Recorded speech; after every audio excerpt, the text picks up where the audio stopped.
नमस्ते दोस्तों। आज मैं आपको घड़ी के सवाल कराऊंगा। क्लॉक बहुत इंपॉर्टेंट चैप्टर है, तो वीडियो को पूरा देखें। चलिए स्टार्ट करते हैं। पहला सवाल, एक घड़ी में 8:20 हो रहा है, तो दर्पण में इसका प्रतिबिंब क्या दिखाई देगा।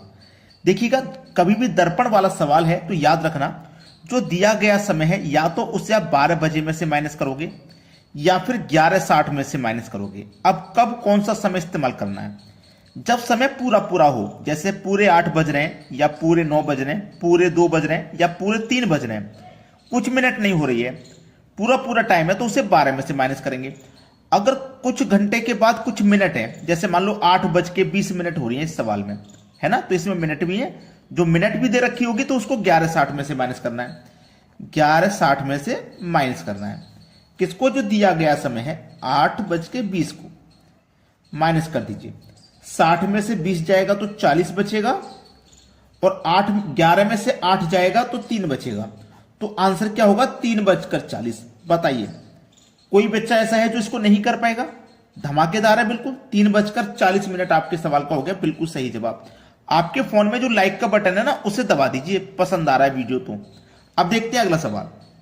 अगला सवाल, एक घड़ी में 10 बज रहा है, तो दर्पण में इसका प्रतिबिंब क्या दिखाई देगा। दर्पण में मैंने क्या बताया पिछले क्वेश्चन में, अगर दर्पण वाला सवाल होगा तो पूरा पूरा समय है तो 12 में से माइनस कर दो, अगर पूरा पूरा नहीं है तो 11:60 में से माइनस कर दो। तो यहां पे तो समय पूरा पूरा है, तो हम 12 में से ही माइनस कर देंगे। ठीक है, चलिए माइनस कितना करना है? 10 को, पूरे पूरे को। तो यहां पे तो 0 आ जाएगा, और 12 में से 10 जाएगा तो 2 आ जाएगा। तो प्रतिबिंब में क्या दिखाई देगा? पूरे 2 बजे का समय दिखाई देगा। यह हो जाएगा आपके सवाल का बिल्कुल सही जवाब, पूरे 2 बजे का। बी ऑप्शन हो जाएगा प्रश्न का बिल्कुल सही आंसर। अब देखेंगे अगला सवाल। अगला सवाल है, एक घड़ी में 2:20 हो रहा है, तो इसका जल प्रतिबिंब क्या होगा। अभी अभी आप दर्पण वाला सीखे हैं, अब सीखिए जल प्रतिबिंब वाला। ठीक है, देखिएगा, मैं यहां पे लिख देता हूं, नोट कर देता हूं छोटा सा। अगर दर्पण वाला जब सवाल रहता है, दर्पण वाला, तो क्या करते हैं, अगर पूरा पूरा समय है तो पूरे 12 बजे में से माइनस कर देंगे। सही से लिख देते हैं, गलत हो गया। पूरे 12 बजे में से माइनस कर देंगे, और कुछ मिनट दी गई हैं घंटे के बाद, उसको 11:60 में से माइनस करते हैं, जब दर्पण वाला सवाल होता है तो। ठीक है, लेकिन जब जल प्रतिबिंब का सवाल रहेगा, जल वाला, ठीक है, जल वाला सवाल रहेगा, तो उसको क्या करेंगे? 6:30 में से माइनस करेंगे, अगर 6 से कम समय है तो। अगर 6 से ज्यादा है तो 18:30 में से माइनस करेंगे, अगर जल प्रतिबिंब है। ये नोट कर लेना आप, ठीक है, ये नोट कर लेना। अब देखिए, समय 6 से कम है, 2:20, 6 से कम है, तो 6:30 में से माइनस कर दो।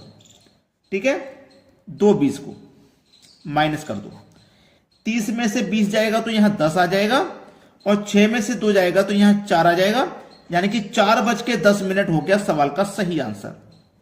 4:10, पहला ऑप्शन बिल्कुल सही जवाब है। चलिए अब देखते हैं अगला प्रश्न। अगला सवाल, एक घड़ी में 12:20 हो रहा है, तो इसका जल प्रतिबिंब क्या होगा।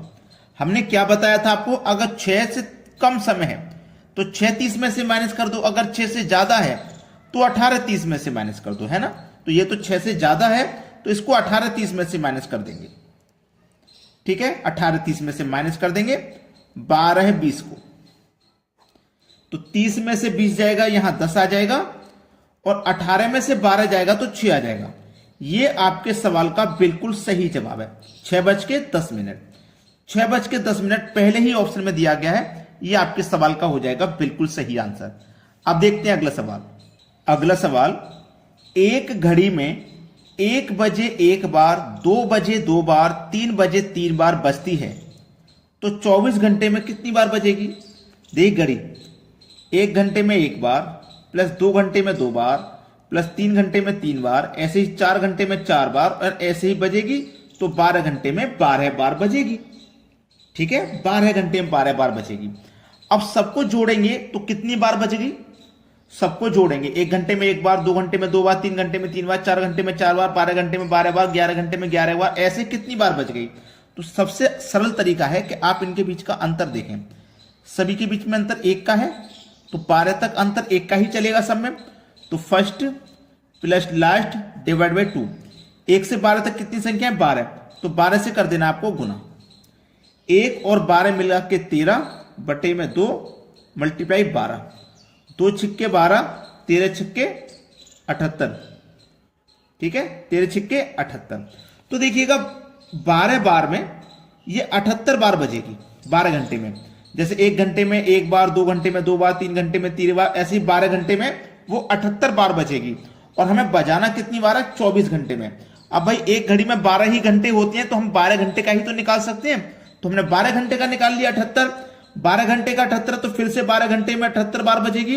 और 12 12 कितना हो गया भैया? 24। तो 24 में कितनी बार बजेगी? 78 और 78 जोड़ दो, 156 बार बजेगी। 156 दिया गया है बी ऑप्शन में। ये आपके सवाल का बिल्कुल सही जवाब हो जाएगा। चलिए अब देखते हैं अगला सवाल। अगला सवाल है, एक घड़ी 7 बार बजने में 18 सेकंड का समय लेती है, 14 बार बजने में कितना समय लेगी? 7 बार बजने में 18 सेकंड का समय लिया है किसी घड़ी ने, ठीक है। तो 14 बार बजने में कितना समय लेगी ये बताना है। 7 में 18, तो 14 में 7 का डबल हो गया, 18 का डबल, 18 दूनी 36। 36 ऑप्शन में भी दिया गया है, लेकिन ये गलत जवाब है, ये सही नहीं है। अगर आप ऐसा सोचते हैं ना कि 7 में 18 तो 14, 18 दूनी 36 सेकंड में, ये गलत जवाब है। अब गलत है ना, तो आप घूम गए, आपका दिमाग भी घूम गया, पता नहीं कैसे होगा आंसर। कभी भी ऐसा सवाल आ जाए तो इससे 1 कम कर देना 6, इससे 1 कम कर देना 6, ठीक है, इससे 1 कम कर दे 6। अब 6 का गुना आप कितने से करें कि 18 हो जाए? आप करोगे सर 3 से कर दो, 6 तिया 18। ऐसे ही इससे भी 1 कम कर दो तो कितना हो गया? 14 से 1 कम करेंगे 13। यहां गुना 3 से किया तो यहां भी गुना 3 से कर दो, 13 तिया 39। कितना समय लगेगा? 39 सेकंड का समय लगेगा। ऐसे सवालों को कोई नहीं सिखाता, मैं बिल्कुल फ्री सिखाता हूं। फिर भी आप हमारे वीडियोस को लाइक नहीं करते हो, बिल्कुल गलत बात है ये। चलिए अब देखते हैं अगला सवाल। अगला सवाल है, 4 बजे एवं 5 बजे के बीच घड़ी की दोनों सुइयां कब आपस में मिलेंगी? 4 और 5 बजे के बीच में, ठीक है। चलिए ऐसा सवाल कभी भी रहेगा तो 4 और 5 बोला है ना, 4 और 5 बोला, दोनों का मल्टीप्लाई कर देना। 4 पंजे 20 आ गया। इस 20 में ना हमेशा 11 से भाग करेंगे, हमेशा। हमेशा का मतलब हमेशा, और कोई संख्या नहीं हो सकती 11 के अलावा। तो 11 से भाग दिया 20 में, तो 11 1 कम 11 गया, 20 में से 11 गया तो 9 बचा। 9 में तो भाग जाएगा नहीं, 9 ऐसे ही लिख दो बटे में 11। जो भी बजेगा, जो भी समय दिखाएगी घड़ी, वो पहले वाले समय से दिखाएगी।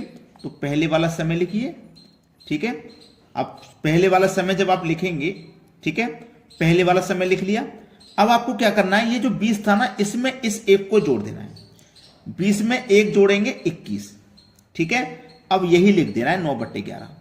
आपको थोड़ा मुश्किल लग रहा होगा, फिर से समझा देता हूं। जो दोनों समय है मल्टीप्लाई कर दो, डिवाइड हमेशा 11 से करना। 11 एकम 11 गया तो 20 में से 11 गया, 9 बचा, 9 ऐसे ही लिखो बटे में 11।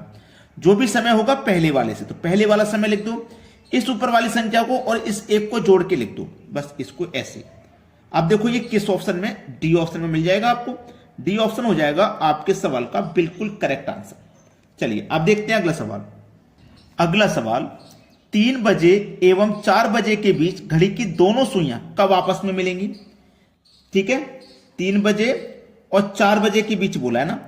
अब यहां पे क्या है, पिछले क्वेश्चन में 4 और 5 था, है ना।